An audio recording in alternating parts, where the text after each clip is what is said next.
Boa noite, pessoal. Estamos aqui mais uma vez reunidas para continuar meditando na palavra de Deus, esse livro incrível que é o livro de Isaías.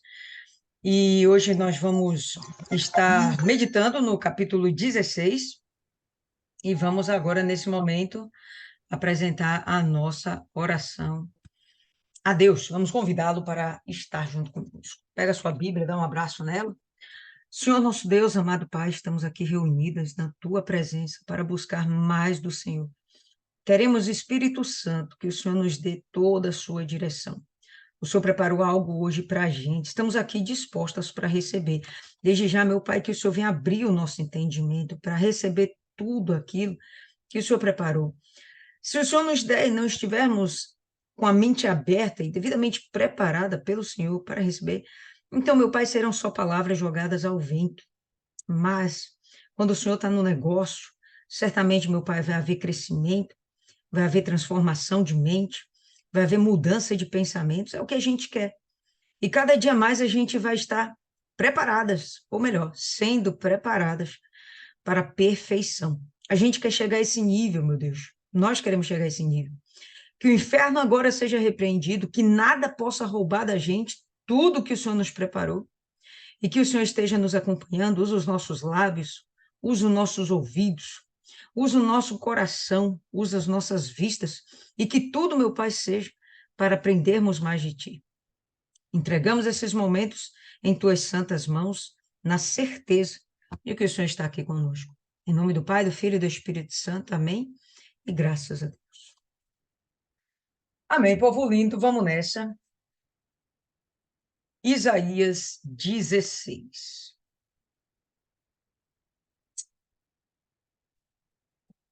Abriram aí suas Bíblias? Creio que sim. Deixa eu abrir também as outras aqui. Ok.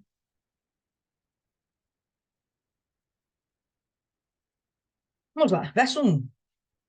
Enviai cordeiros ao governante da terra, desde Sela, no deserto, até o monte da filha de Sião. Esse monte da filha de Sião, pessoal, é justamente onde está situado Jerusalém. Quem está falando isso? Sinceramente, eu fiquei aqui um pouco confusa de quem está falando isso. Se de fato é alguém dos Moabitas, vi alguns estudos que falavam que seria um príncipe dos Moabitas, se seria de fato o próprio profeta, dentro da sua profecia, não sei bem, mas enfim, é uma orientação. Se vocês aí sabem responder isso com convicção, fala aí, abre o áudio, compartilha com a gente, mas em princípio, há uma orientação para Moabe do que eles devem fazer. O que a gente viu no capítulo passado? Uma sentença sendo determinada sobre Moabe e uma sentença de destruição, de extermínio praticamente. A gente está vendo aqui a continuidade dessas palavras que começou lá no capítulo 14. Então vamos voltar aqui. Enviar cordeiros ao governante da terra, desde Selá, no deserto, até o monte da filha de Sião. Quando a gente imagina o monte da filha de Sião, a gente vai falar de Jerusalém e a gente, inevitavelmente, vai pensar no templo de Deus, na casa do Senhor, em oferenda a Deus. Pelo menos eu pensei isso em primeiro momento. Mas, pessoal, não sei se de fato é o que significa nesse momento. Pode ser apenas que seja uma sugestão de que essas pessoas, esse povo, os moabitas, se coloquem mais uma vez numa condição de vassalagem e se subordinem mais uma vez a Judá. Então, seria um pedido de socorro para Judá. Como a gente vai se aproximar de Judá? Vamos, então, oferecer os nossos tributos. Quais tributos? Vamos oferecer aqui os nossos cordeiros. Pode abrir aí, Paloma, fala aí com a gente. Olha, eu estava bem querendo falar, mas a senhora disse que era para falar com convicção, eu já fiquei um pouco. Já tremi aqui na base, mas eu sou corajosa, eu vou falar. Ah, É, tem uma diferença aqui na versão, eu estou lendo pela ACF, porque na minha não está em maiúsculo a parte de cordeiros. E aí aqui está enviai o cordeiro. E lendo dessa maneira aqui, o que é, me lembrou foi o próprio Senhor Jesus, porque na minha versão fala justamente aqui: enviai o cordeiro ao governador da terra. Então, aqui, eu não sei, eu posso estar viajando, mas com essa versão e com esse, sendo que está no singular, justamente o Senhor Jesus ele foi julgado, né, pelo governador da terra naquele momento, naquele local que ele estava.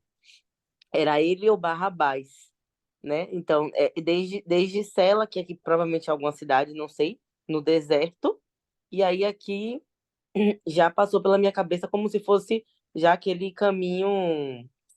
Qual é o nome do caminho mesmo, meu pai? A Via Dolorosa, do deserto, né, representando a Via Dolorosa, até o monte da filha de Sião, Jerusalém, o monte aonde ele foi crucificado. Não tenho convicção do que eu estou falando, mas foi o que, na hora que eu li esse primeiro versículo, foi o que me veio à mente, porque essa representação, eu acho que é justamente querendo meio que trazer uma alusão à questão do sacrifício, porque eles também aqui estão recebendo uma orientação de sacrifício, e assim como o Senhor Jesus também representou um sacrifício, então pode remeter de alguma forma.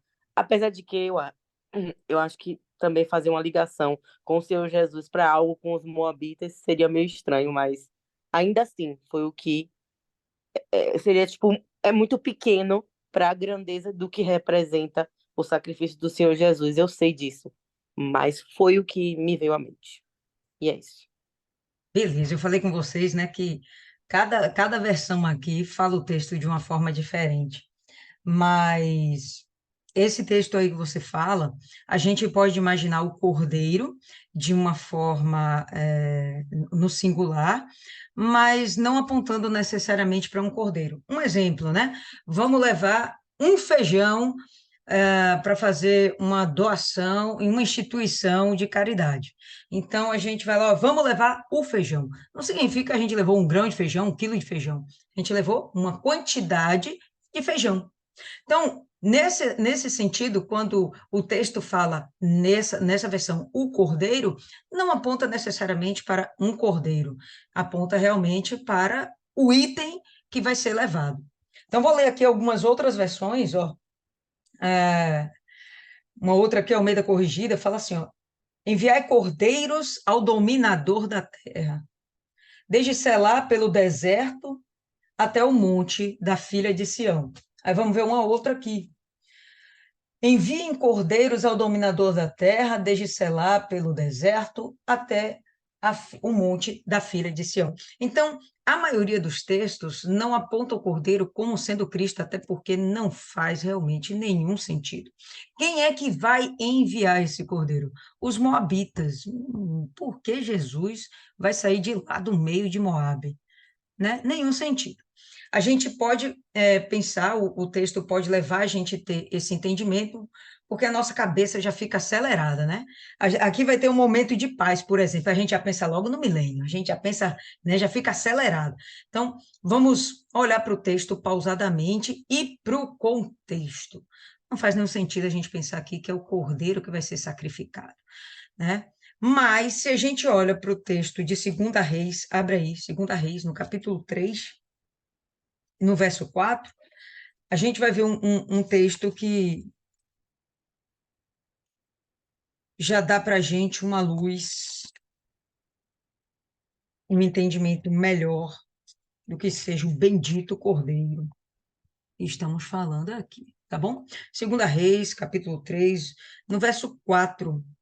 Ora, Mesa ou Mecha, como possa estar na sua versão, rei dos Moabitas, era criador de ovelhas e pagava impostos ao rei de Israel de 100.000 cordeiros e 100.000 carneiros, como ou com a sua lã. Então, já existia dentro de Moabe o histórico da vassalagem, mas a gente está vendo aqui eles submetidos ao reino de Israel. Primeiramente, esse é o momento, vamos voltar para Isaías. Isaías 16, profecia. Esse é o momento da profecia, um momento que, quando Isaías fala, não está acontecendo. Mas na profecia, Isaías já viu que esse povo vai agora querer estar submetido a Judá. Eles vão buscar socorro. Vimos no capítulo 15 que havia uma sentença de destruição. Quem vai começar a destruição de Moabe? A Assíria. Até aqui, tempo de Isaías, momento dessas profecias, a Síria ainda não está com essa bola toda para cima de Judá, para cima de Moabe. Ainda é questão de meses, anos, como a gente vai ver até aqui o texto falando. Pouco tempo, pouco tempo. Mas, por enquanto, é algo do futuro. Bom, nesse futuro, que não está tão distante, vai chegar o momento onde eles vão se render para ajudar. Por quê? Porque nessa altura do campeonato, pessoal, Moabe já se rebelou contra o reino de Israel. A gente não viu ali que Mesa todo dia ia lá, todo dia não, todo ano dava 100.000 carneiros, né? Beleza. Mas quando Acabe morre, ele aproveita a oportunidade, se rebela contra Israel e assume a sua independência. Então, Moabe está vivendo por conta própria, um reino sem alianças. Quando chegar o momento do juízo, ele estará sem alianças.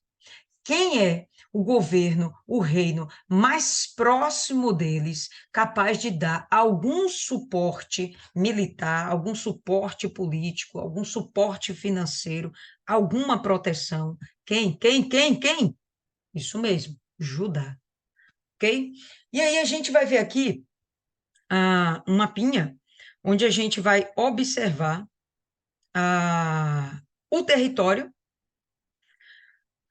Aqui está mostrando um pouco de Edom, tá certo? Moab está logo aqui em cima. E o texto está apontando, o texto, Isaías 16, está apontando para o seguinte: enviai cordeiros ao governante da terra, ao dominador da terra, desde Selá. Selá está aqui, ó, pessoal. Selá, ele está relacionado, inclusive, essa região, com o Monte Seir, tá bom? Aqui, Selá. Isso não faz parte do território de Moabe, faz parte do território de Edom. O que eles estão fazendo em Edom? Fugindo. Por quê? Porque Moabe está sendo destruído. Eles estão sendo dispersos. Nessa de estarem sendo dispersos, opa, caiu no território de Edom. E Edom é vassalo de quem a essa altura do campeonato? Vassalo de Judá, que está aqui do lado. O texto aqui, ou melhor, essa figura aqui está mostrando Israel, mas vamos voltar lá atrás. Israel não era do jeitinho que está aqui, ok? Era o reino dividido, tá bom? É que eu achei essa imagem bem ilustrativa, então eu trouxe para a gente, mas não era isso aqui. Então, Israel estava daqui, ó, onde está Belém, mais ou menos, Jerusalém, daqui, ó, para cima é Israel, daqui para baixo seria Judá. E Edom estava submetido ao reino de Judá. Eles eram parceiros, sendo que Edom pagava tributos pela proteção, pela guarda de Judá.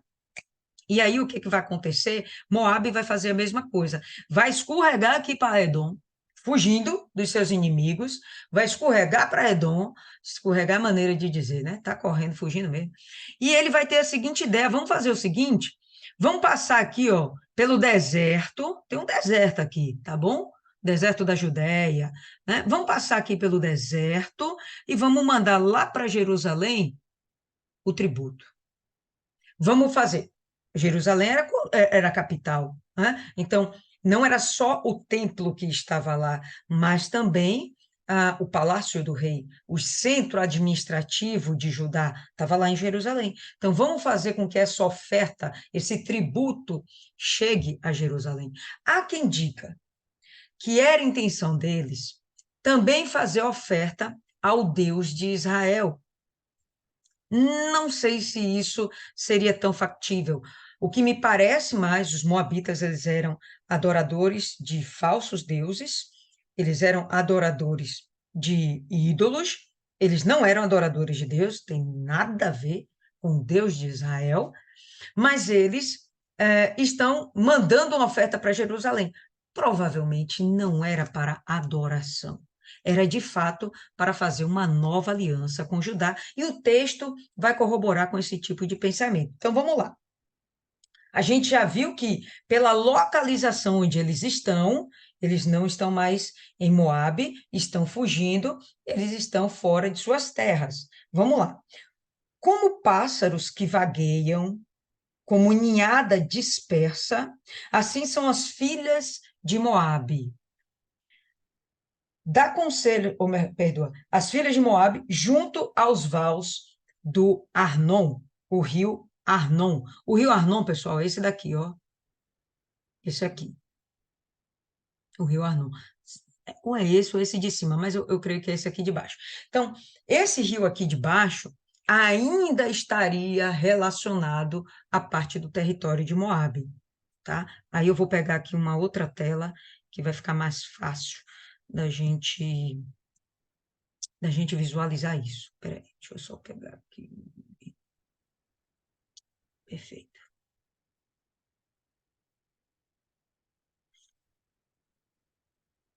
Pronto, mudou a tela aí para vocês?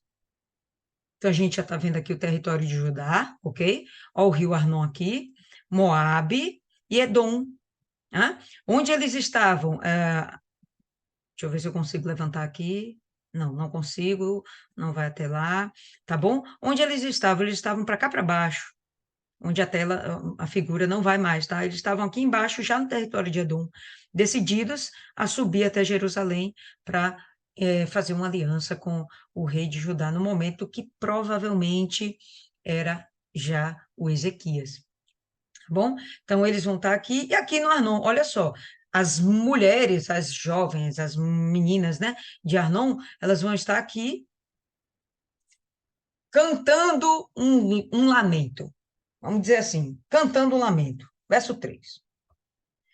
Dá conselhos e executa o juízo. Põe a tua sombra como a noite, em pleno meio-dia. O que significa isso? Proteção. Coloca a tua sombra como a noite, escurece, mas isso em pleno meio-dia. Então, nos cobre, nos protege, esconde a gente. Estão pedindo proteção. Né? Esconde os desterrados, os que saíram de suas terras. Né? Pensa que é ninguém que morreu e foi desenterrado, não. Desterrados, aqueles que saíram da sua terra natal. Esconde os desterrados e não descubras os fugitivos. Não entrega, não denuncia aqueles que estão fugindo daquele inimigo, da Síria. Não entrega a gente. Né? Por favor, faz aliança com a gente e nos protege. Então, esse está sendo o pedido dentro desse ensinamento. Quando ele fala que dá conselhos, executa o juízo, fala o que a gente tem que fazer. A gente vai obedecer. Tudo que você disser, a gente vai obedecer. Então, tá novamente, percebam, se colocando numa condição de vassalagem. O que antes acontecia para com Israel, agora está acontecendo para com Judá.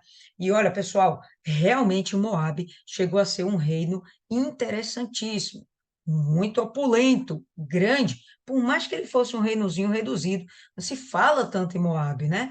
A gente fala muito de Judá, a gente fala muito dos filisteus, dos assírios, babilônios, o Egito, né? Reinos realmente que eram potências.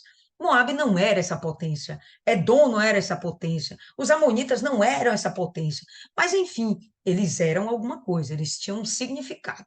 tá? Tanto que eles eram territorialistas, a gente vai perceber que eles eram conquistadores, né? De quando em quando eles estão aqui, ó, o reino deles vinha até aqui, ó, mais ou menos em Amon, mas de quando em quando eles tomavam parte dessa terra aqui, que a gente já sabe que anteriormente pertencia a Ruben e Gade, né?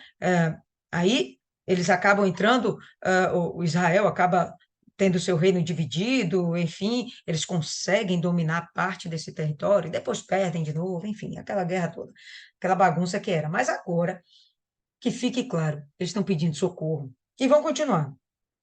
Habitem entre ti os meus desterrados, ó Moabe. Parece que ele está falando com Moabe, né?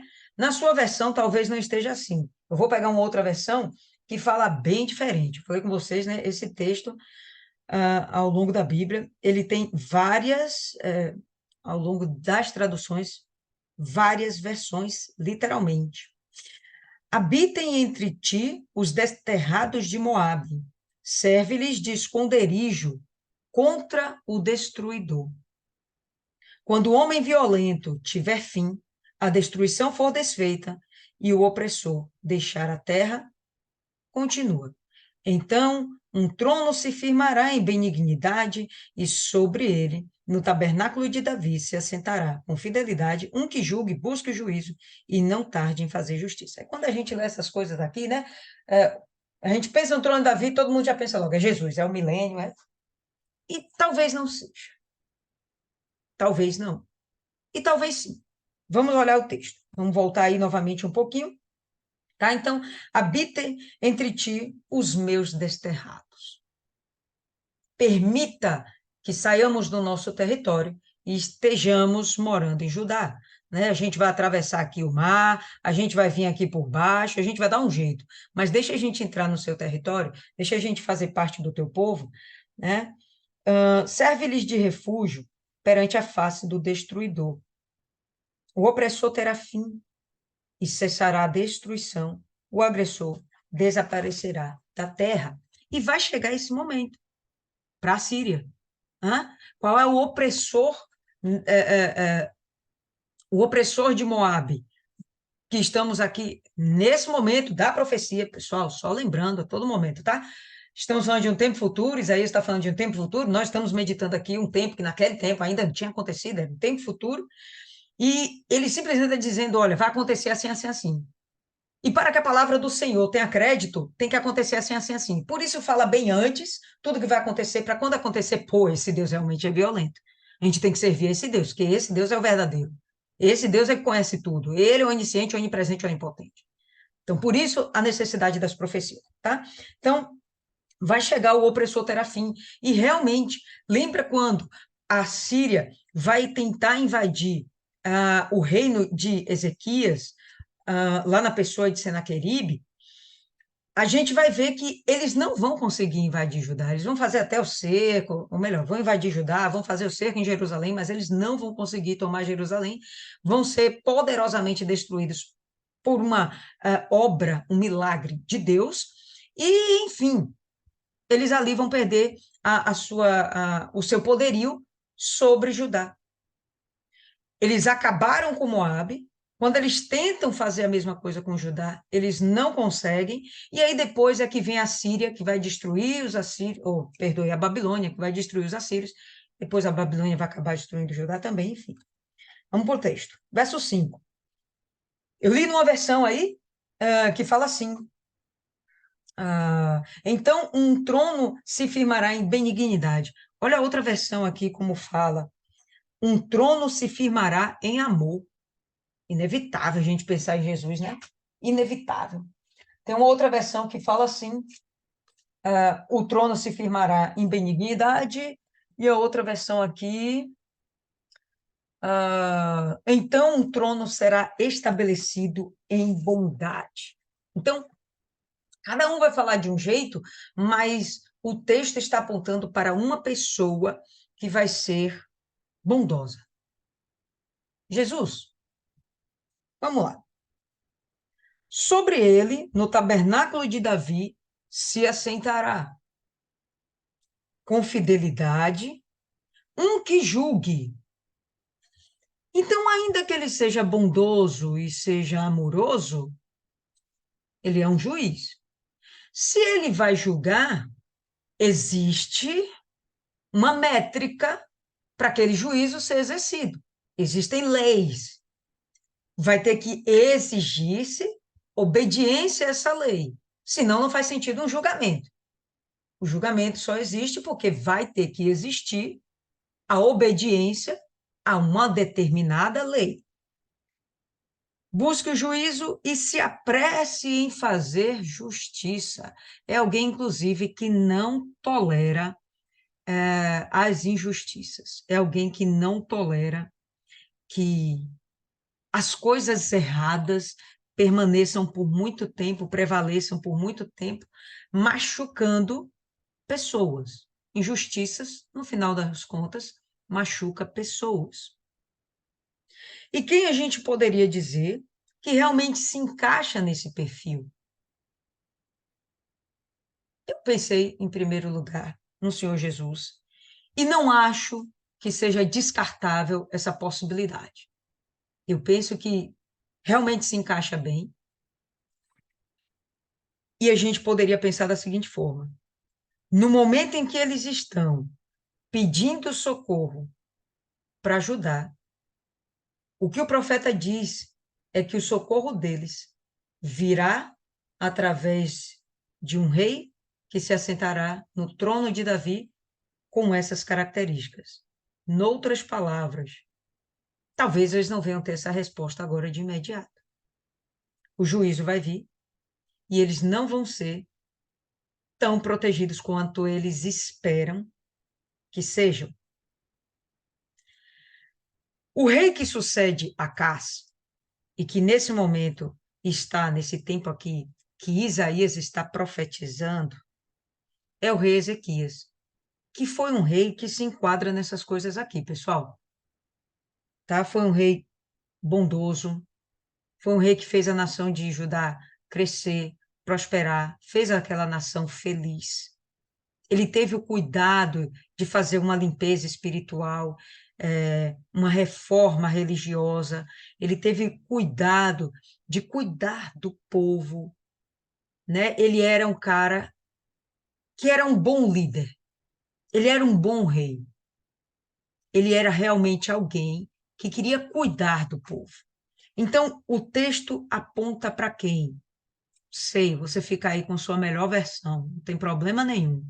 O que interessa é que Moabe acaba tendo sobre eles uma promessa de que vai haver um alívio, um bálsamo sobre a vida dos moabitas. Pode falar aí, Paloma. Tem uma versão aqui que eu li também que fala o seguinte: o trono se consolidará pela bondade, nele sentará constantemente na casa de Davi, um juiz amante do direito e zeloso da justiça. E assim, com essa versão, juntando com tudo aí que a senhora falou, de fato, no texto, nesse momento, não me parece que fala do Senhor Jesus, mas fala que é como se fosse a continuação da promessa que Deus fez para Davi, que vai continuar ali na linhagem dele e vai vir alguém que com certeza, como fala aí no texto, não gostei muito assim, não gosto quando usa essas palavras meio profanadas não, mas tudo bem. Ele fala, né, que nele vai vir um juiz amante do direito e que vai ser zeloso com a justiça, né? E Deus é amor, mas também é justiça, que o Senhor Jesus virá, né? Então, eu achei bem interessante essa versão, que é como se fosse mesmo a prova de que, até mesmo no meio da profecia sobre a destruição de, de Moabe, ainda assim, Deus deixa claro que a palavra dele, que ele não muda. Ele deixa bem claro que a promessa que ele fez, ela ainda vai se cumprir. Tá? Como a senhora falou aí, não vai ser nesse momento, Talvez vai vir um próximo que vai ser bonzinho, vai ser legalzinho, vai ajudar, então, mas ainda não vai ser esse. Mas que não se apartará da descendência de Davi. Esse cara não vai deixar de ser da dele, não. Vai ser da descendência de Davi ainda, que vai vir esse, que vai trazer o juízo, né? O amor, mas também o juízo. Achei bem legal essa versão. Para mim ficou até um pouco mais claro. É. Aí a gente pode abrir até em 2 Samuel, no capítulo 7, para a gente ver mais um pouquinho dessa questão do pacto de Deus com o próprio Davi. 2 Samuel 7.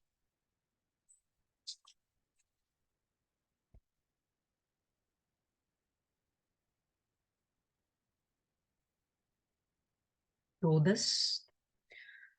Verso 14. Mentira. Verso 12. Quando teus dias forem completos e vieres a dormir com teus pais, então farei levantar depois de ti um dentre a tua descendência, o qual sairá das tuas entranhas, e estabelecerei o seu reino.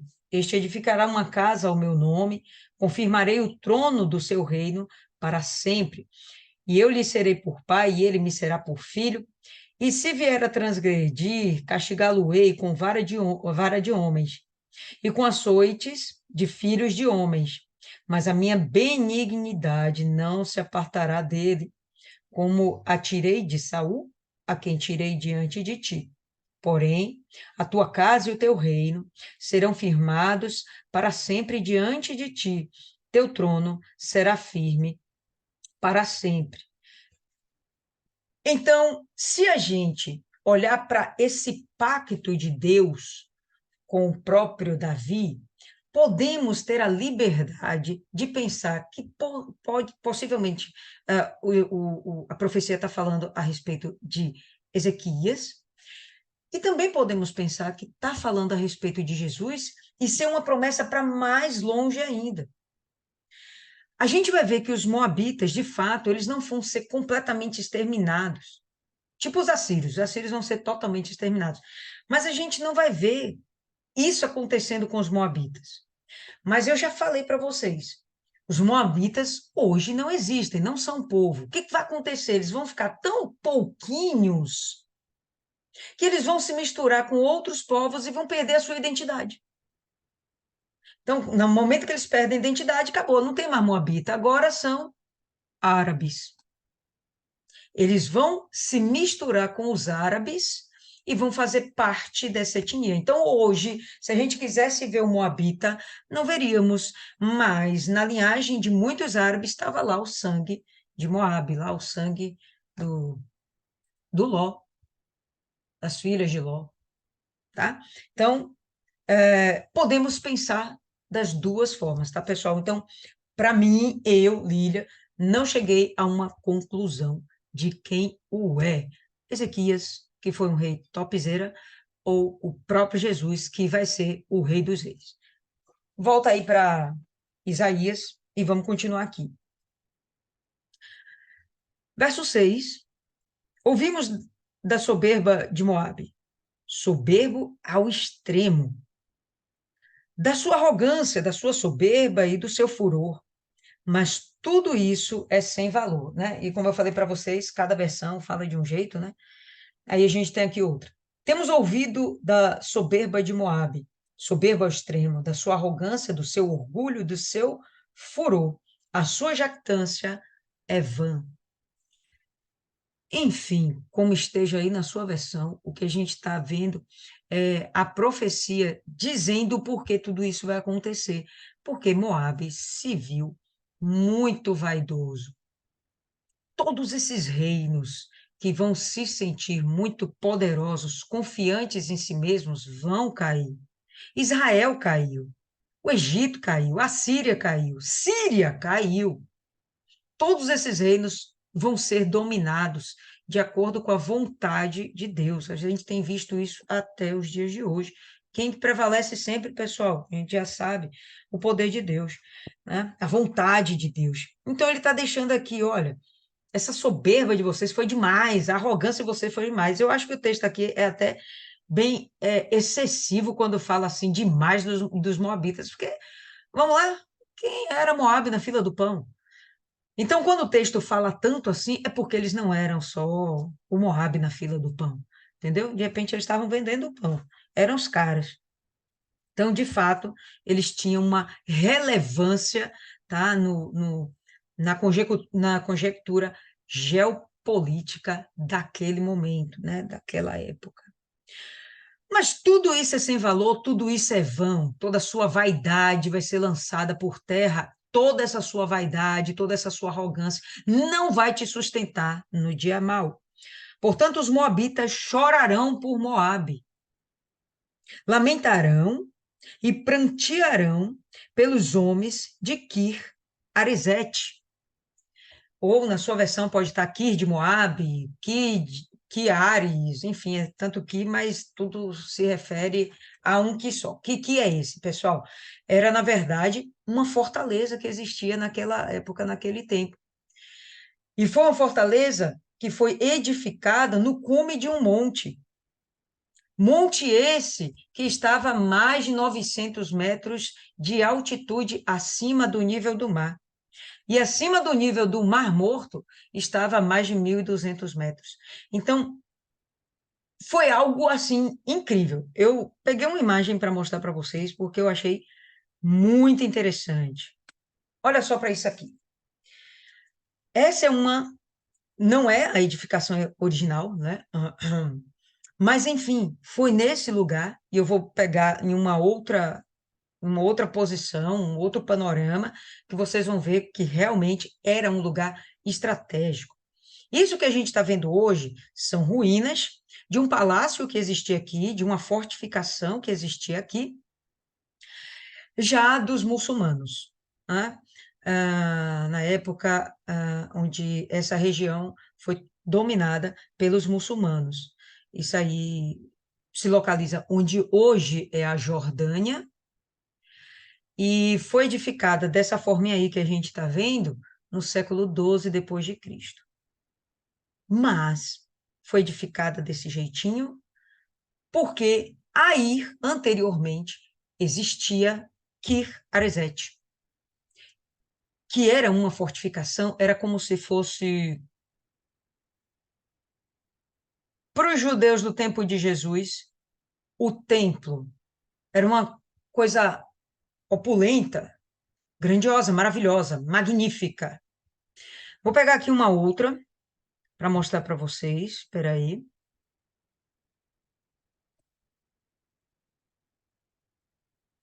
Aparece para vocês uma outra posição aí? Ou ainda está a mesma, pessoal? Aparece outra? Fala comigo. Alguém fala Sim, comigo? Pronto, apareceu outra. Então dá para ver que aqui é o cume de um monte e lá embaixo, olha a fortificação, esse muro, pessoal. Olha essa murada. Isso aqui tem metros de largura, né? Altura, isso aqui tem muitos metros de altura. Então, um lugar que uma edificação, num lugar privilegiado, onde por todos os lados eles estão vendo a possibilidade de inimigos entrando no seu território. Daqui desse lugar, do alto desse monte, inclusive, dá para ver o Monte das Oliveiras, dá para ver o Mar Morto.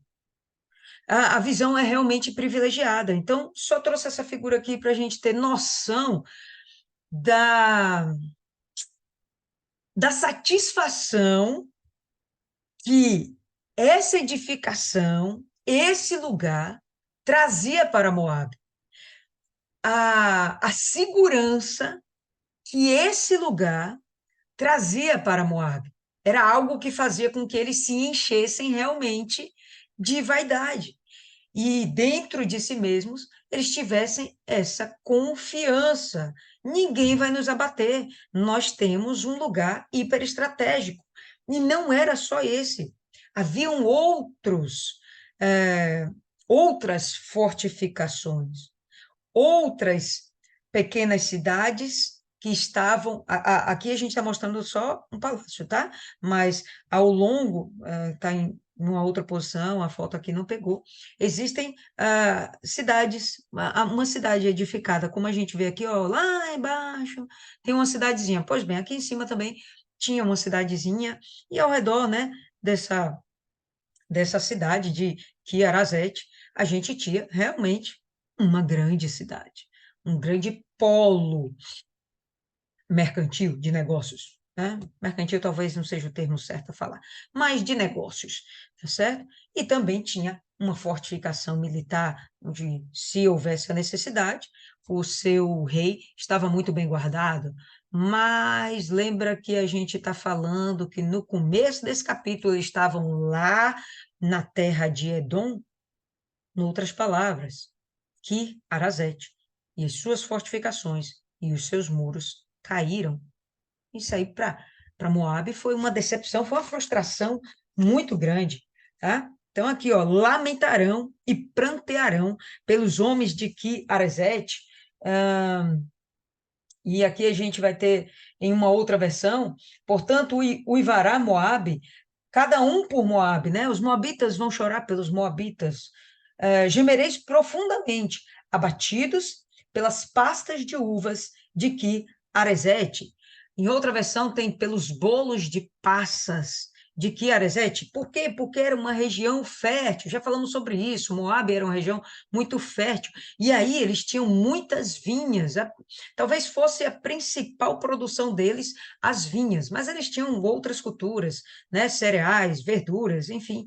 Eles tinham muitas coisas aí, era um local muito próspero, tá bom? E as vinhas, elas eram, como é que a gente fala, conhecidas no mundo inteiro, no mundo daquela época, né? Os vinhos que saíam daí, eles eram muito apreciados pelo mundo inteiro. A gente vai ver que o texto vai sinalizar também a respeito disso. Então, pô, isso que era para eles um sinal de grandeza, né? Um sinal de bênção dos deuses, tudo isso está sendo perdido, está tudo isso sendo destruído.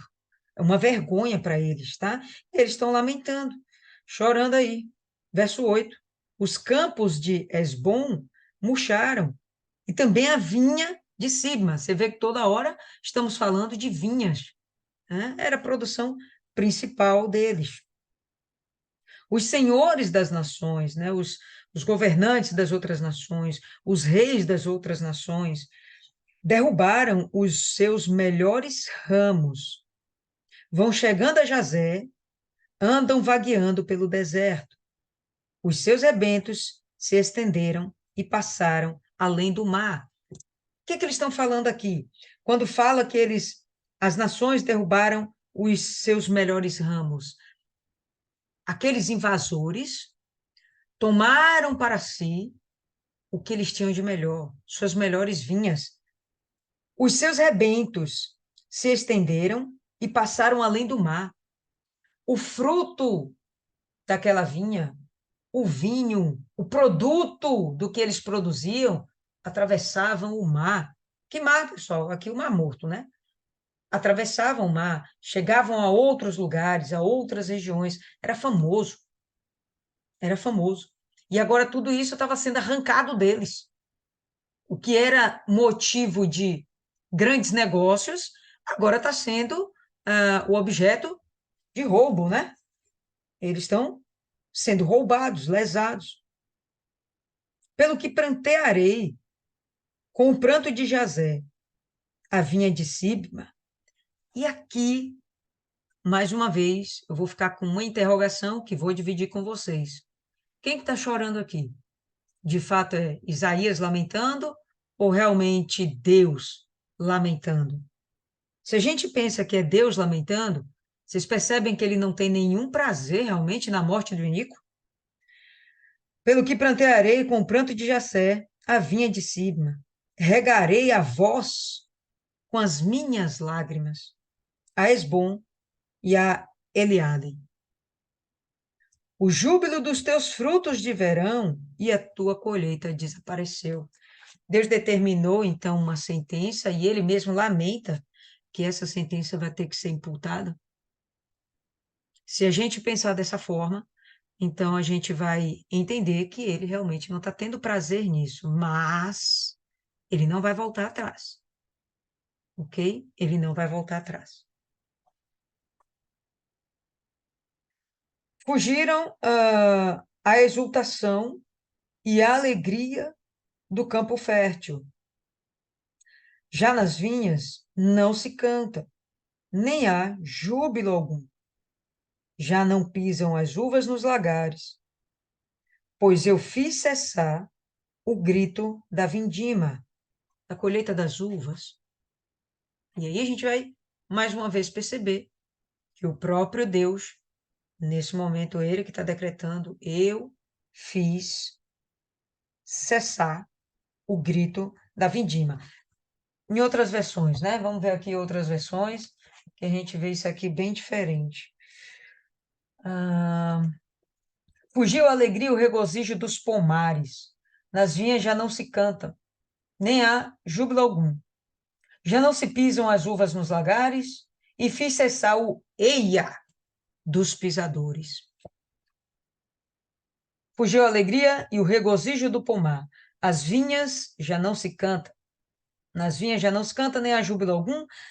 Já não se pisarão as uvas nos lagares. Eu fiz cessar o eia dos pisadores. Enfim, Deus está dizendo que a coisa vai acontecer. Mesmo que há 2 versos atrás ele esteja dizendo que ele vai lamentar.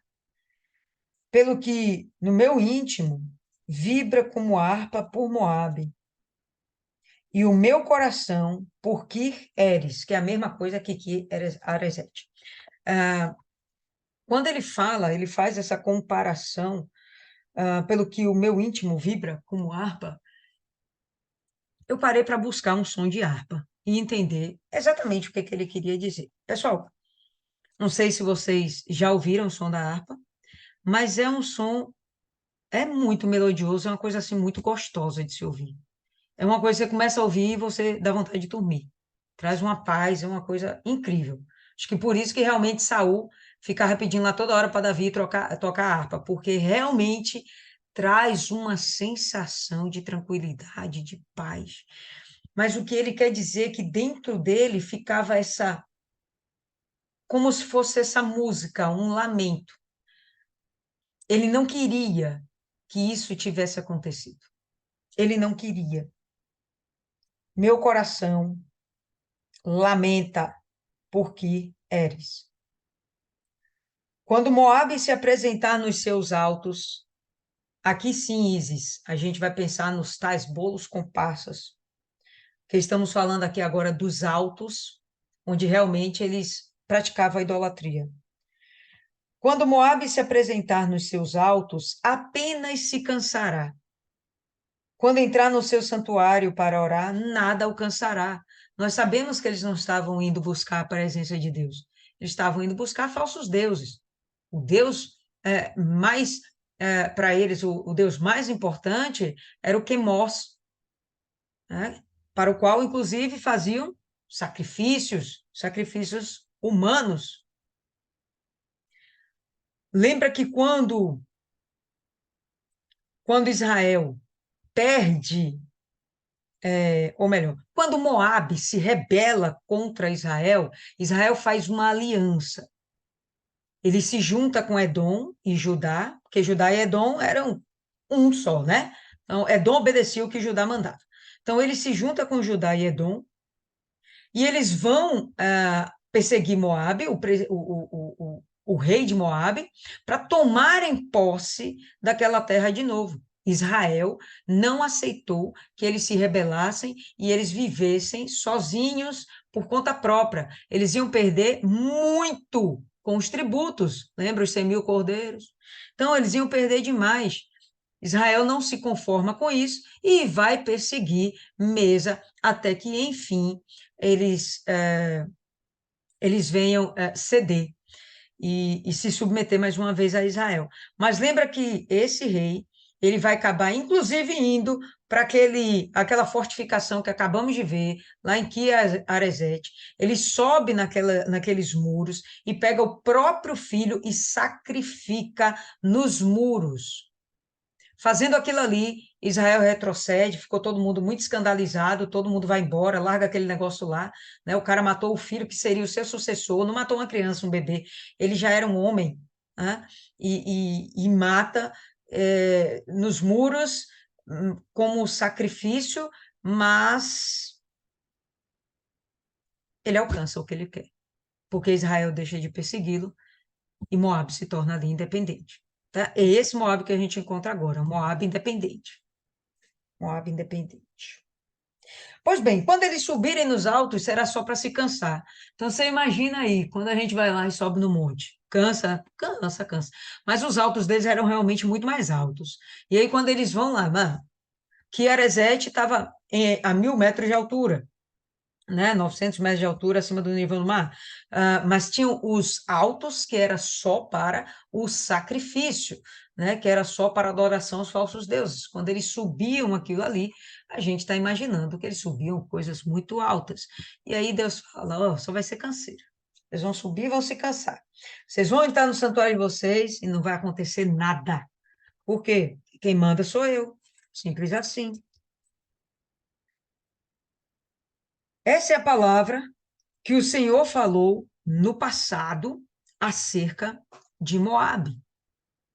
Agora, porém, diz o Senhor, dentro de 3 anos, tais como os anos dos assalariados, ou na sua versão pode estar os mercenários, será sem valor a glória de Moabe, com toda a sua grande multidão, e o seu restante será pouco e fraco, ou pequeno e débil. Enfim. O que ele quer dizer com isso aqui? Que tem um prazo para isso aqui acontecer. Qual é esse prazo? 3 anos. 3 anos a partir do quê? Isso está lá no capítulo 14. Capítulo 14, verso 28. Aqui começou, ou melhor, está tendo continuidade essa profecia. Ah, não, Lília, mas está em capítulo diferente. Ok, é verdade. Mas vamos lembrar que a profecia, ou as profecias, ou os textos bíblicos não foram nos dados com capítulos e versos. Isso aqui foi dividido por um homem que achou muito legal. E é muito legal, facilita para a gente o estudo, mas às vezes atrapalha um pouquinho o entendimento do texto. 2 capítulos depois, a gente está vendo a conclusão dessa profecia. Na verdade, nem termina aqui ainda, mas vamos lá. Então, a gente vai ver aqui, no 14, 18. No ano em que morreu o rei Acás, veio esta advertência. Depois que morre o rei Acás, vem essa profecia, e é justamente quem assume Ezequias. O rei Ezequias, com todas aquelas qualidades que nós já conhecemos. E aí a gente vê que dali a 3 anos, isso está decretado sobre Moabe. E Moabe vai pedir socorro e não vai funcionar, não vai dar certo. E dali a 3 anos, a Síria vai abater Moabe. O que vai acontecer? Eles vão ser eliminados, totalmente exterminados? Não, finalzinho do verso 14 agora, do capítulo 16, diz assim, né? Agora, porém, diz o Senhor, dentro de 3 anos, tais como os anos dos assalariados, será sem valor a glória de Moab, né? Não vai ter valor, nada, nada, vai ser tudo destruído. Com toda a sua grande multidão, a grande multidão vai ser destruída. E o seu restante, opa, então não vai ser todo mundo destruído. Vai ter um restante que será pouco, fraco, débil, né? Frágil, incapaz, mas vai ter um restantezinho, certo? Vai ficar ainda um restantezinho para contar a história, né?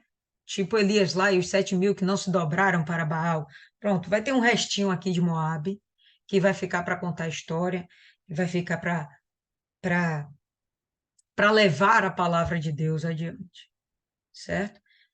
Vai vir depois a Babilônia e vai abater de vez Moabe. E aí, nessa hora, Moabe vai perder completamente sua identidade, como eu falei, eles vão se misturar a outros povos, e hoje o que a gente tem são árabes no lugar de moabitas. Povo lindo, queremos ouvir vocês. Quem tem algo a acrescentar, alguma discordância, algo mais relevante para dizer, abra a boca e fale, não se cale. alguém, uma pessoa, minha pessoa, fala logo, Isis. Isis fica com a cara e quer falar. Tô vendo a língua de Isis coçando para falar e ela fica ali esperando o tempo bom.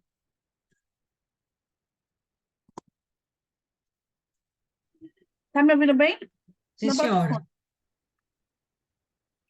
É, na minha versão começa assim: da cidade de Sela, no deserto, os moabitas enviam carneiros como presentes àquele que governa no Monte Sião. Eu acredito que eles enviam aí esses presentes pedido de socorro, mas não adianta. E aí eles vão se lembrar, no verso 7, e vão se arrepender dos bolos, das oferendas que davam, né, aos deuses lá. E eles vão se cansar de pedir socorro. E trazendo aí para os nossos dias, eu estava fazendo uma reflexão hoje de manhã, que o culto aqui é 7 horas da manhã, não é 8, não. E o povo cedo na rua, sabe? O povo comendo feijão de manhã, nos telhados. Eu disse, pô, esse povo acorda tão cedo, não vai para a igreja. Mas eu percebo que não adianta ser esse domingueiro, porque tem que ter esse compromisso com Deus. Não adianta a gente ir lá uma vez ou outra, oferecer aí esse sacrifício domingo de manhã, se você não tem um compromisso com Deus, não tem uma vida com Deus. Porque a gente está alertando, né? Todo mundo alerta, todo mundo fala. E eu acredito que a gente está vivendo esses 3 últimos anos. São o fim dos tempos, né? E as pessoas estão, não sei se distraídas, mas elas não escutam, não ouvem. Assim como no tempo dele, essa é uma profecia que Deus tinha feito e ele está relembrando ao povo e ainda dando esse alerta dos 3 últimos. Nesses 3 últimos dava aí. Acredito que Deus está revelando tanto para testificar, mas como também para dar oportunidade de arrependimento, de se voltar só para Deus. Mas a galera continua. E aí vai se cansar. Vai chegar um momento que eles vão se cansar, vão ver que não tem nada do que se orgulhar. Apesar da vaidade, da beleza, no fim eles vão perceber que não tem nada para se orgulhar. É apenas vaidade, isso não leva a lugar nenhum. Eu acredito que seja o profeta falando na terceira pessoa, né, falando as palavras de Deus, e realmente Deus está lamentando porque o vinho, né? O povo quando bebe, o primeiro estágio da bebida é essa euforia, essa alegria. Você sabe que tem 3 estágios. A segunda é o do porco, né? Que fica chorão, diz que ama todo mundo. E o terceiro estágio é o coma alcoólico, tá plantado no chão. Mas esse primeiro momento, o vinho traz essa alegria, esse furor. A gente vê muito essa zoada, assim, sabe? Todo mundo ali bebê-morando. Mas até esse furor vai passar. E assim como as águas do rio são importantes para aquele povo, Deus as suas lágrimas vai passar por aquele povo, por aquela cidade, como um rio. Então ele está lá realmente lamentando, chorando pelo, pelo que vai acontecer, porque não é desejo de Deus. Tanto que ele teve esse cuidado de usar o profeta e fala e refala. E as pessoas tiveram oportunidade. Ontem eu lembrei de, eu não lembro o que é uma anedota, tá? Mas é uma historinha que conta que o governador se vestiu de pastor e foi até um prisioneiro. Você sabe, né? E eu tenho aqui uma mensagem para você. E ele, não quero essa daqui, não quero. E ali dentro estava o perdão dele. E aí, no fim da sua vida, ali com a corda no pescoço, ele disse que ele não estava morrendo pelo pecado dele ou pelo crime dele, mas ele estava morrendo porque ele não aceitou o perdão. E é o que a gente está vivendo hoje. As pessoas estão tendo oportunidade de se arrepender.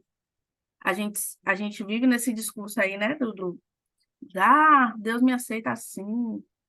Ele te quer que você venha para ele do jeito que você está, mas você tem que sacrificar. Se ele te ama, se ele morreu na cruz por você, você não pode abrir mão da sua carne, algumas coisas e ali e se moldando, porque a porta é estreita.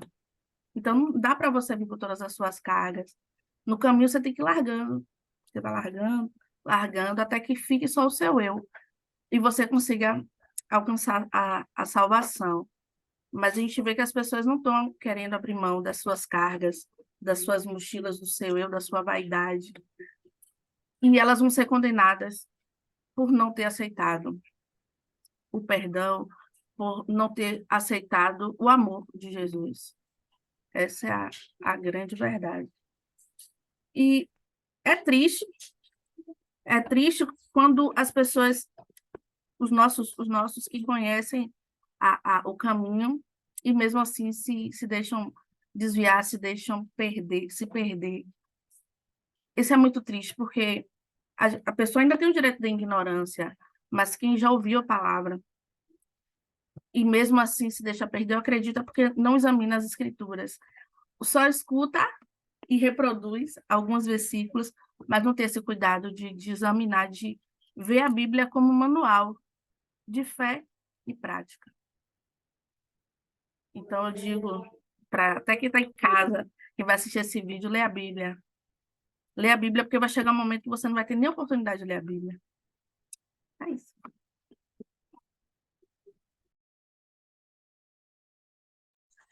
Beleza, vamos ouvir aqui mais uma. Deixa eu ver, Paloma. Fala aí, Paloma. Paloma quase dormiu. Nesse exato momento ela Toda acordou. vez é isso, né? Toda vez tem que falar que eu dormi, gente. Não é possível. No dia que eu dormir, vocês vão saber, sabe? Porque vai ficar só silêncio, acabou. Ninguém vai me achar, não. Olha, é, eu comecei, né, esse texto lá desde o capítulo 15, falando sobre os moabitas. E, na verdade, é, a mensagem, assim, que fora do contexto, mas ao mesmo tempo é dentro do contexto, né? Espiritualizando, é que, assim, enquanto a vida, realmente, há esperança. E hoje, a gente precisa lutar para que as pessoas que a gente atende, todo o trabalho que a gente faz hoje, que a gente consiga passar tudo isso que a gente está ouvindo aqui. Que a gente tem essa responsabilidade e cada vez que eu escuto, cada vez que a gente medita aqui, principalmente quando traz essas palavras de juízo, ao mesmo tempo que eu fico pensando, oh meu Deus, graças a Deus que o Senhor me livrou disso. Eu sei que a cada dia eu tenho que correr atrás da minha salvação, né? Não quer dizer que eu estou salva, mas eu estou também. Não, eu tenho que correr atrás. Vai passando, eu tenho que correr atrás do meu prejuízo. Isso aí fica claro. Mas o que me deixa mais assim, quando eu escuto isso, eu fico pensando, poxa, as outras pessoas, elas também precisam ouvir essa parte. Esse não dá mais para que as pessoas elas só vejam o Deus é amor. Porque lá na frente, eu não quero ser responsabilizada por isso. Eu não quero ter esses sangues, né, nas minhas mãos. Porque hoje a gente escuta, aqui é legal, a gente está aqui no grupo, que tem pessoas, graças a Deus, pessoas de Deus, pessoas que estão seguindo algo. Cada um no seu nível, mas o que importa é que todo mundo está com o mesmo objetivo. Mas hoje eu acho que o meu pensamento, e assim, de fato eu não tinha pensado nada do que eu estou falando, não. Durante a leitura, Deus veio me cobrando isso, que é uma cobrança que eu não estou fazendo para vocês, não, é uma cobrança primeiramente para mim. Que cada vez que a gente medita aqui, que eu escuto sobre esse juízo, além do temor próprio contra a minha salvação, Deus ele me cobra cada dia mais que eu faça mais para que o que a gente está escutando aqui possa também alcançar outras pessoas. Não sei porque isso me veio agora. Talvez quando eu terminar aqui eu vou fazer assim, ah, tá, entendi, senhor, era só para mim, mas se for também, tá ótimo. Tá ótimo, já recebi a minha exortação e vou seguir feliz resolvendo o problema, não tem problema também quanto a isso. Mas eu queria dividir porque é justamente esse temor, porque a gente tem esse conhecimento e a gente não pode só ficar com esse conhecimento para a gente tem que passar isso para as pessoas, porque aí ainda não é o momento que Moabe está sendo de fato destruída. Aí é um momento que teve uma profecia. A gente sabe que a profecia de Deus ela tem que se cumprir, mas ao mesmo tempo a gente sabe que as pessoas que escutaram, se elas tivessem as pessoas que ouviram, se elas de fato tivessem escutado e tivessem entendido a mensagem, algumas delas poderiam ter se livrado. A gente sabe do caso de Ruth, de outras que já foi falado. E assim, a gente também tem que fazer a nossa parte, porque o profeta Isaías, mesmo trazendo notícias ruins, ele estava fazendo a parte dele. Então, hoje nós somos os Isaías, nós somos os profetas, somos quem Deus usa. E hoje, para mim, Deus só alertou. Talvez aí para muitas eu tenha fugido completamente do que o texto falou, mas foi o que o Jesus, foi o que o Espírito Santo quis que eu falasse quando eu estava pensando sobre isso, e é isso. Foi o que eu trouxe hoje aí. O que ele me deu, na verdade. Não, claro que sem dúvida acrescenta. Ah, o parecer de cada uma soma, por mais que ninguém tenha visto do mesmo ponto de vista, é isso, na verdade, que enriquece. A gente tem uma sensibilidade para entender dessa forma, a outra tem uma sensibilidade para entender dessa forma. Deus consegue falar com a gente assim. Se enriquece. Cristiane, para finalizar, a gente tem 8 minutinhos. Fala aí, Cristiane. Eu também queria falar. Pronto, dona Ana também vai falar. Primeiro, Cristiane, porque ela está muito calada esse tempo todo. Não pode dar mole para ela, não. Deixa eu caladinha aqui só ouvindo, Anne. Não, pare de conversa. Você pare de armar.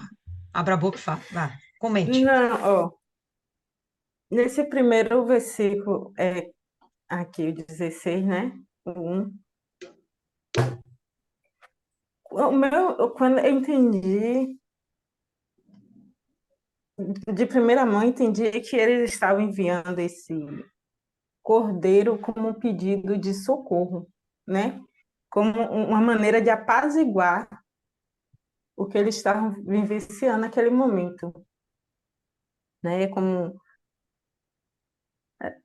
assim como tipo, ó, é como se o rei ou o príncipe lá tivesse falando, leva esses cordeiros e oferece em sacrifício para o governador. Que no primeiro momento eu entendi assim, oferecem sacrifício para o Deus de Israel, como um pedido de apaziguar, de pedir para eles, né, amenizar, para que a gente possa ter um pouquinho ali de paz. É como se fosse, acho que a senhora está entendendo. Eu estou passando por um momento complicado. E eu sei que. Acho que a senhora está me entendendo o que eu estou querendo dizer. Hum. É, é, é, é mais assim como um pedido mesmo de, poxa, vamos dar isso aqui, para ver se eles nos deixam um pouquinho em paz, para de perseguir a gente, pedir um socorro para o rei de Israel, entendeu? Aí depois eu fui ver aqui que era mais como um tributo que eles estavam pagando para Israel, para ajudar no caso, né? Que eles precisavam pagar esse tributo, achando eles que com isso eles não iriam sofrer mais. Eles estavam assim meio que querendo comprar Deus, comprar o rei de Judá lá para que deixassem eles em paz. Nesse momento é mais ou menos isso que eu entendi. Porque eu não li muito, eu só dei uma lida nesse capítulo, então eu não foquei muito. Mas quando a senhora começou a falar, eu entendi desse jeito. Aleluia. É isso. A Cristiane trouxe uma coisa interessante e aí a Paloma também já pegou o espírito. É possível que eles tivessem até esse entendimento. Olha, vamos pedir socorro para Judá, porque Judá tem um Deus que ajuda. Judá tem um Deus que ajuda. Vamos lá para ver se dá certo. Mas o primeiro pensamento deles, com certeza, não foi em nível espiritual. O primeiro pensamento deles foi, de fato, perceber que Judá, naquele momento, era a maior potência que poderia estar ao lado de Moabe, porque em algum momento das suas vidas eles já tinham sido amiguinhos, entendeu? No passado, eles já tinham sido amiguinhos. Então, na época que Davi era rei, então, Edom era vassalo, Moabe era vassalo, e todo mundo ali era parceiro, né? Todo mundo estava junto e misturado. Depois que o reino divide, aí cada um quer assumir para si sua liberdade e ter sua independência, e aí vem os conflitos. Mas, de fato, eu penso que eles percebiam que não tinha um parceiro que pudesse realmente cuidar deles, ajudá-los melhor do que Judá ali. Não tinha. Edom era pequeno e estava submetido a Judá, o Egito estava lascado, Babilônia estava se formatando do outro lado, ainda não estava bem definida, Síria já tinha desaparecido, Israel já tinha caído, então vai pedir socorro ali a quem? Né? E aí era Judá que Até era o que tinha porque, para hoje, era Judá, era o que tinha para hoje. Ah, fale. até porque ele já tinha ouvido falar do poder de Deus, né? Aí meio que se vamos oferecer um sacrifício, quem sabe o Deus de Israel não nos dá uma força aí também, nos ajuda. Mas não funcionou. Não é assim não. É, fala, dona Ana. Pode falar, dona. No capítulo, no versículo 12, e me chamou a atenção, né? E será que quando virem Moabe cansado nos altos, então entrará no seu santuário a orar, porém não prevalecerá. Justamente, eu estou passando por um momento aqui de doença na família. E o que eu observo é o seguinte: cada um quer fazer suas orações, quer fazer suas tradições religiosas, porém, ninguém quer sacrificar. Querem ver a cura, mas não querem fazer o sacrifício, não querem obedecer, não querem realmente entender que a palavra de Deus não é para ser traduzida nas nossas vidas ao nosso modo. E quando eu vou mostrar dentro da palavra de Deus o que é que tem que ser feito, como obedecer a Deus, você gosta, você quer aparecer e fico sendo assim rejeitada, tratada mal. Só que é complicado porque as pessoas não entendem e querem fazer do seu jeito, do seu modo, querem o caminho mais fácil. Não querem sacrificar, não quer realmente obedecer o que diz a palavra de Deus.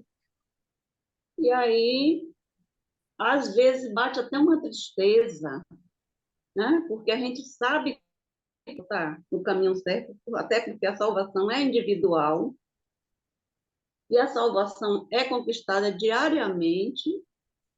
Então, eu passo isso para as pessoas, pelo menos na minha família, e eles não abrem a visão, não abrem o entendimento. E isso tem trazido certos problemas, porque quem está sofrendo é quem está no leito. E eu estou vendo essa enfermidade não para a morte, apesar de que já houve, os médicos desenganaram. Mas eu creio no poder de Deus, porque a última palavra é de Deus. Mas as pessoas não. A minha família tem mistura. É catolicismo, é candomblé, é tudo, e cada um quer usar um pouco do que serve. E esse versículo aqui, 12, me chamou a atenção pelo seguinte, porque eles vão orar, porém não prevalecerá, porque eu estava sendo incomodada pelo fato de que a minha sobrinha, que é do terreiro, ela decidiu que só ela vai dormir lá. E aí, durante o dia, durante a noite, às vezes, a minha irmã fica agitada, mas durante o dia passa tranquila com outras pessoas. E quando é com ela, não passou bem, estava nervosa, não quis comer. Então, eu acredito que é justamente as coisas que ela deve estar fazendo. Só que isso não me interessa mais, porque eu creio em Deus, a minha fé está em Deus, e o que ela fizer não vai interferir na salvação da minha irmã. Eu trouxe isso para a minha vida. Não sei se coloquei bem. Colocou muito bem, dona Ana, muito bacana a senhora dividir isso aí com a gente. O que a senhora fala tem todo sentido.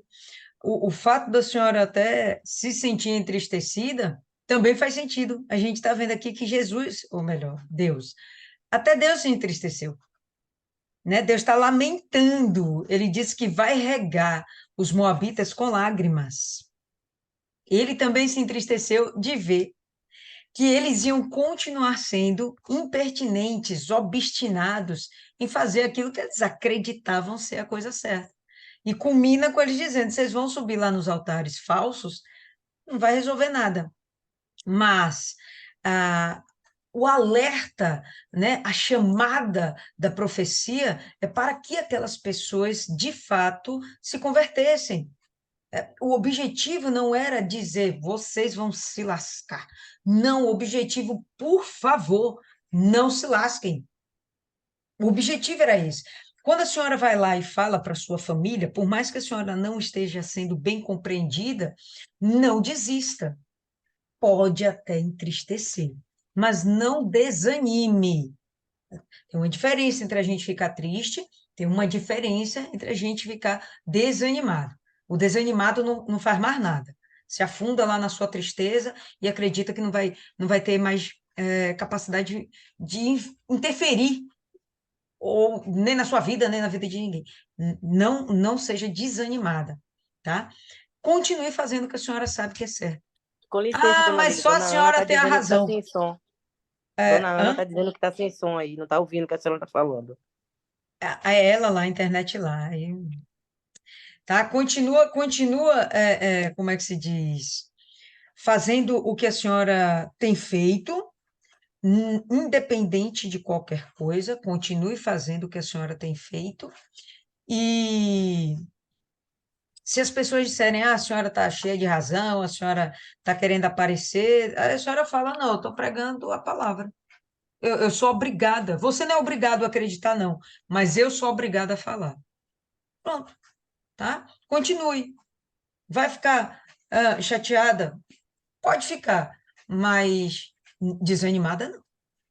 Incrédula, menos ainda. Então, tem que manter aí esse posicionamento. Não importa o que as pessoas estão falando, acreditando, a opinião do médico de A e de B. O que importa é o que eu determinei. Então, a senhora está vendo aqui que eles vão correr atrás do Deus deles. Eles vão correr atrás de alianças políticas. Eles vão lutar pelos meios deles. E está escrito: não, vocês vão morrer. Vocês não vão prevalecer. Isso tudo vai ser canseira. Mas, se eles se arrependessem, então, se ou quando a sua família se arrepender, quando a sua família perceber, acabou, tudo vai fazer sentido, né? E a tristeza vai se transformar em alegria. Agora, desânimo não pode. Desanimar, Eu nunca. continuo. eu continuo usando a gota do milagre, a unção, fazendo, usando a minha fé. Eu continuo e vou continuar, independente de. Eu procuro fazer sempre no reservado, sem ninguém ver. É até bom que não atrapalha. É isso mesmo. Fechou? Fala, Isis. Não, para Milene, eu lembrei de uma anedota. Anedota é uma historinha curta, engraçada. É que de um náufrago, ele estava lá no meio do mar, aí chegou, passa o primeiro navio. Mora! Ele, não vou não, porque Deus vai vir me buscar. Deus vai vir me salvar. Aí passa o segundo navio. Mora! Ele, não. Deus vai vir me salvar. Passa o terceiro. Bora, rapaz. Bora, a gente vai te salvar. Não. Deus vai vir me salvar. Aí, quando ele morre, chega lá no céu, pergunta: meu Deus, você não foi me buscar, você não foi me salvar. Ele, meu filho, eu mandei três navios enormes, tu não foi. Então, às vezes, Deus usa outras coisas, não do jeito que a gente quer, ou do que a gente acha que é certo. E muitas vezes a gente faz uma coisa porque não sabia que não podia fazer, ou que não conseguiria fazer, você vai e faz, simplesmente. E dá tudo certo, porque não é nossa capacidade. Se for pelas nossas capacidades, a gente não faz nada na nossa vida. É Deus que nos capacita. É o Espírito Santo que vai mostrando. Eu mesmo achava meio bagunçado. Eu achava tudo assim, mas tudo dava certo no final. Aparecia uma coisa, eu vi um irmão, vi um carro, vi não sei o quê. No final dá tudo certo e a gente ainda chegava cedo em casa. Ó, foi aqui, ó. Sabe o que é aqui? Aqui? Na jugular, velho. Foi na jugular. Então, beleza, pessoal. A gente extrapolou aqui um pouquinho o tempo, tá? Vamos fazer a nossa oração de encerramento. E a gente se encontra terça-feira de novo. Vamos dar continuidade. Isaías 17. Fernanda, por favor, pode fazer aí a oração?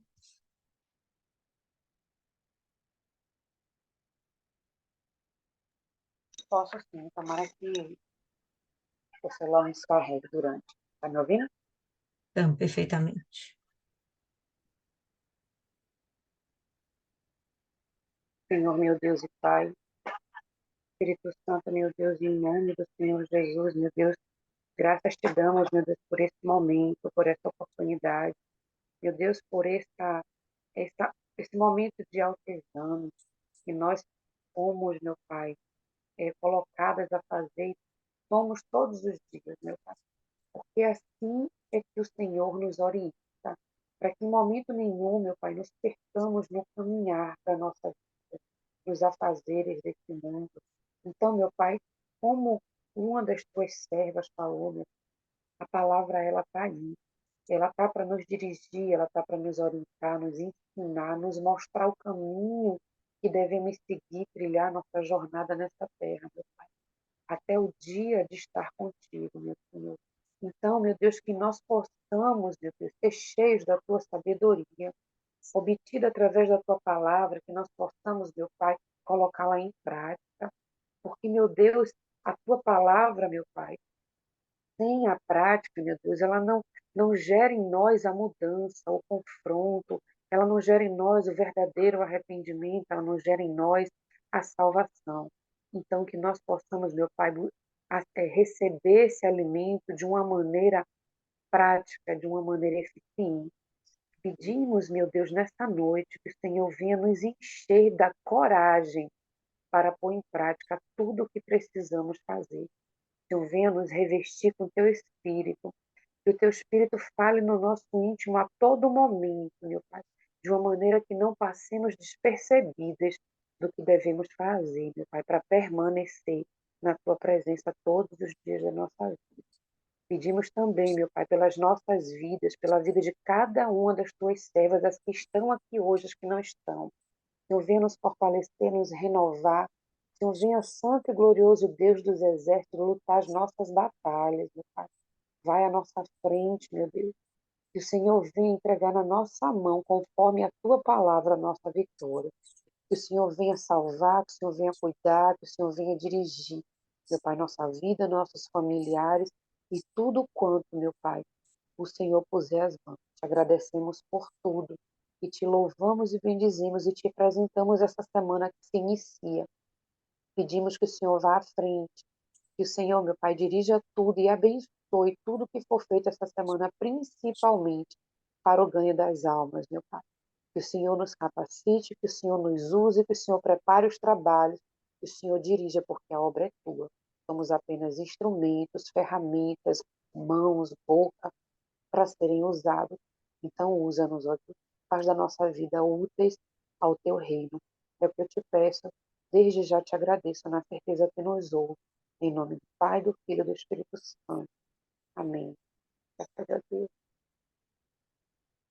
Amém, pessoal. Que Deus abençoe e até terça-feira.